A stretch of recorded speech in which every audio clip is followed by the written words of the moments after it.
En la presentación de hoy vamos a desarrollar el tema de la corteza cerebral.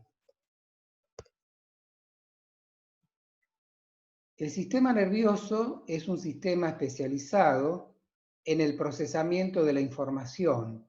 Es un sistema muy complejo que integra para su funcionamiento estructuras que se encuentran distribuidas y que trabajan en forma conjunta.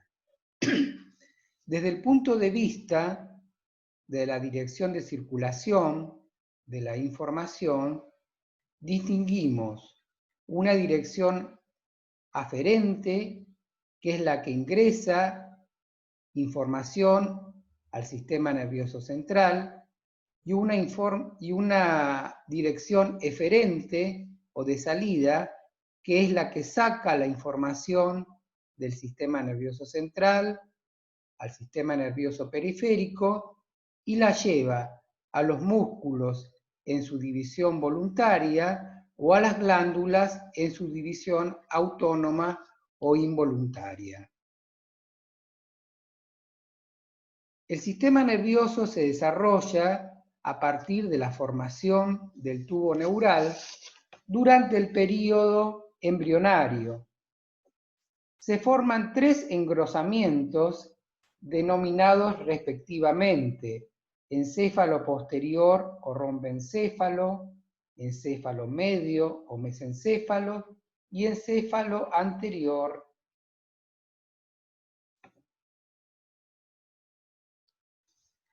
Del encéfalo anterior, que es la porción de más adelante, se diferencian 2 porciones o segmentos, una llamada diencéfalo y otra llamada telencéfalo. El diencéfalo contiene 2 estructuras muy importantes, el tálamo y el hipotálamo. El tálamo cumple funciones de filtro o de selección de la información sensorial y el hipotálamo se relaciona con funciones de regulación hormonal. Finalmente, el telencéfalo es la estructura a partir de la cual se forma y se desarrolla el cerebro. El cerebro es la estructura más grande del encéfalo y está relacionada con funciones complejas como son la función de percepción, la memoria, el lenguaje, el razonamiento y en general con todo comportamiento complejo o superior que es la característica saliente del comportamiento humano. Hay que tener en cuenta que la formación del cerebro es producto de la evolución filogenética, ¿sí?, que se ha producido a lo largo de una extensión muy amplia de tiempo. En relación a la evolución de las especies, en los mamíferos y especialmente en la especie Homo, el cerebro ha ido aumentando progresivamente de tamaño y de complejidad, lo que ha permitido la suma de nuevas funciones que se han localizado en la denominada neocorteza o neocórtex, que es la parte más evolucionada que recubre los lóbulos o zonas del cerebro.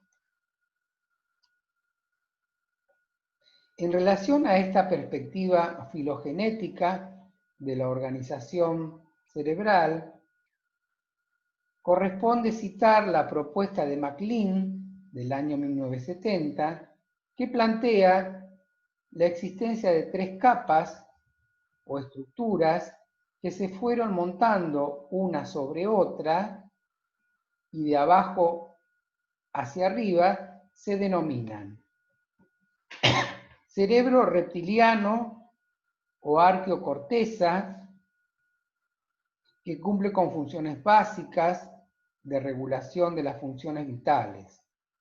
Es la estructura que permite el mantenimiento de la vida. La segunda es el paleocerebro o cerebro límbico, que es una estructura intermedia que agrega el factor de la emoción, placer, displacer, y a partir de estos estados emocionales regula acciones vinculadas a favor y en contra, digamos, y tiene que ver con la supervivencia. Y por último tenemos el neocerebro o cerebro nuevo, que incorpora las funciones superiores del ser humano y de integración de procesamientos de diferentes aferencias. En esta placa vemos una síntesis de las funciones de estas tres estructuras: la arqueocorteza, que es la más antigua, que tiene como función los mecanismos básicos de reproducción y autoconservación; la paleocorteza, que incorpora la función emocional; y la neocorteza, que es la más evolucionada y se ocupa de las funciones más complejas, como las funciones intelectuales, ¿sí? La inteligencia, la capacidad de resolver problemas. Nos vamos a ocupar ahora del aspecto estructural de la corteza cerebral. La corteza cerebral es un manto de sustancia gris, es decir, de cuerpos neuronales, que tiene un espesor aproximado de 4 milímetros y una superficie extendida de 0,25 metros cuadrados. La corteza cerebral se encuentra plegada y metida en los surcos y circunvoluciones cerebrales y contiene aproximadamente 100.000 millones de neuronas. Está integrada por 6 capas de células o de neuronas que cumplen funciones diferentes y complementarias.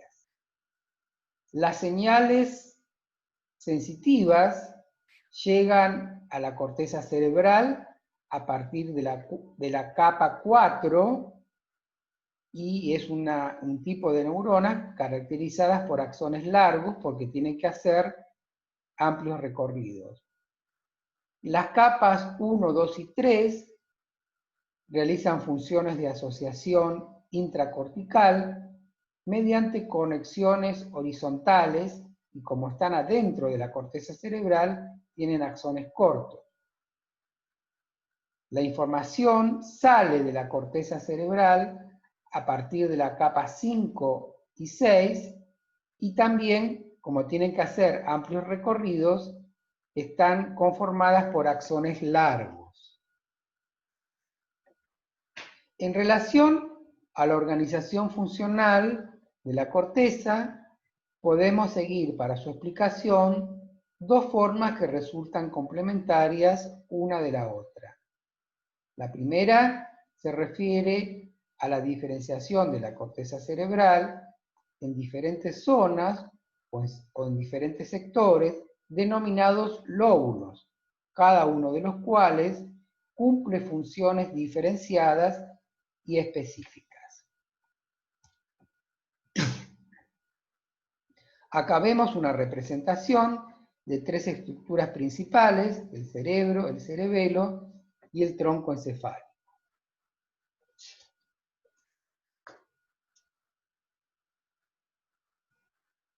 Vamos a desarrollar el primer criterio, esto es la diferenciación en lóbulos o regiones.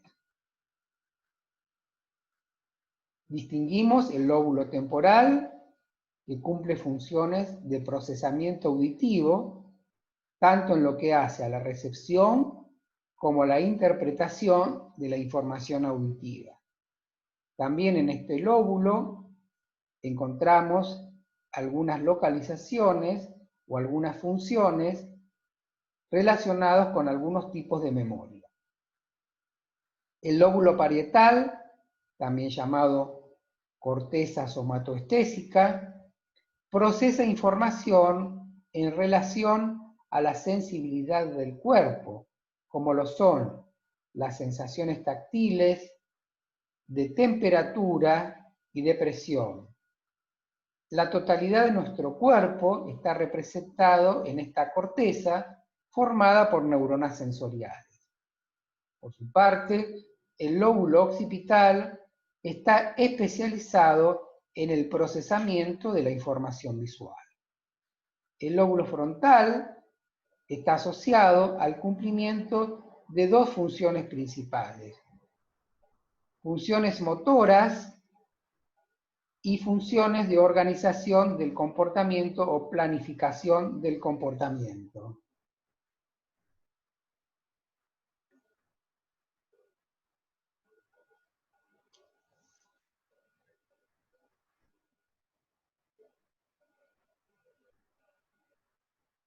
Acá podemos observar el denominado homúnculo cortical o de Penfield, que corresponde a una representación del cuerpo dentro del cerebro.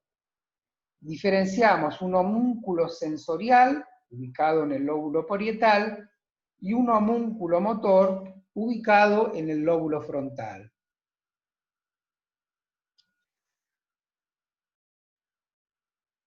Acá vemos el homúnculo representado como figura humana completa. Si observamos con detalle, advertimos que algunas partes del cuerpo, como las manos y la boca, aparecen desproporcionadas en relación al tamaño general de la figura.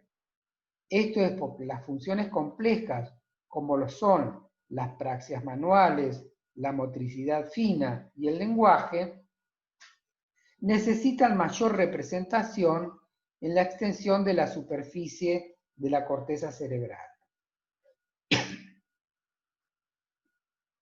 Nos vamos a detener un poco en la corteza prefrontal. La parte coloreada en lila es lo que se denomina corteza ventromedial. La parte coloreada en azul corresponde a la corteza orbitofrontal y la parte coloreada en gris es la corteza dorsolateral.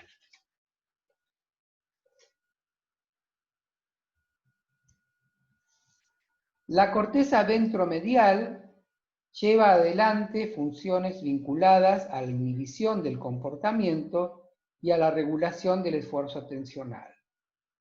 La corteza orbitofrontal se conecta con el cerebro límbico y tiene por función la regulación de las emociones y de los estados afectivos en la expresión del comportamiento. Por su parte, la corteza dorsolateral se relaciona con las tareas ejecutivas y la organización y planificación del comportamiento. En relación al segundo criterio de la organización de la corteza cerebral, es aquel que establece una diferenciación funcional en términos de áreas primarias, secundarias y terciarias. En esta placa observamos el modo en que se distribuyen en la corteza cerebral las áreas primarias, secundarias y terciarias. En rojo están las áreas primarias, en verdes y contiguas a las primarias las áreas secundarias y en naranja las áreas terciarias. Notemos en este esquema que las áreas secundarias y terciarias ocupan mayor superficie de la corteza cerebral. Esto es así porque son áreas indeterminadas que se van especificando o formateando en función de la experiencia y de los aprendizajes que vamos realizando a lo largo de nuestro desarrollo. Expliquemos un poco más las funciones que cumplen cada una de estas áreas. Las áreas primarias son áreas especializadas en la recepción de la información sensorial de modalidad específica, sea esta visual, auditiva o táctil. Las áreas secundarias son áreas que se especializan en censar la información que proviene de las áreas primarias. Son áreas que tienen la particularidad de poder otorgar un significado, es decir, interpretan una forma, un tamaño, una textura, un color. Se las denomina áreas nóxicas o áreas de conocimiento.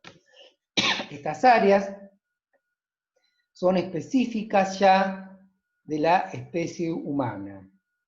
Por último, están las áreas terciarias, o también llamadas áreas asociativas, que cumplen funciones de integración o asociación de información de diferente modalidad sensorial. ¿Sí?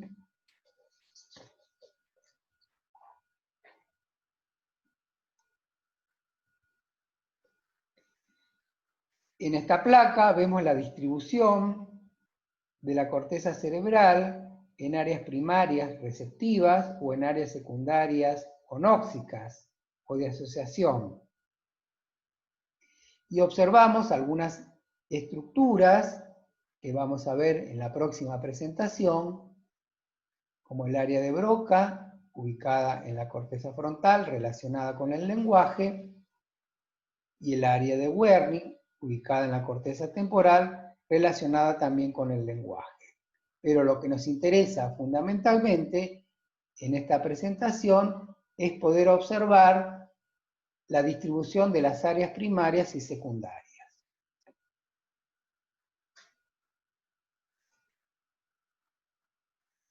Nos vamos a detener ahora en las áreas de asociación o áreas terciarias. Básicamente distinguimos tres zonas o tres sectores de áreas de asociación. La primera de ellas es el área temporoparieto-occipital. El área de asociación temporoparieto-occipital está ubicada en la confluencia de los lóbulos temporal, parietal y occipital, y tiene por función la integración de la información auditiva del lóbulo temporal, de la información senestésica del lóbulo parietal y de la información visual del lóbulo occipital.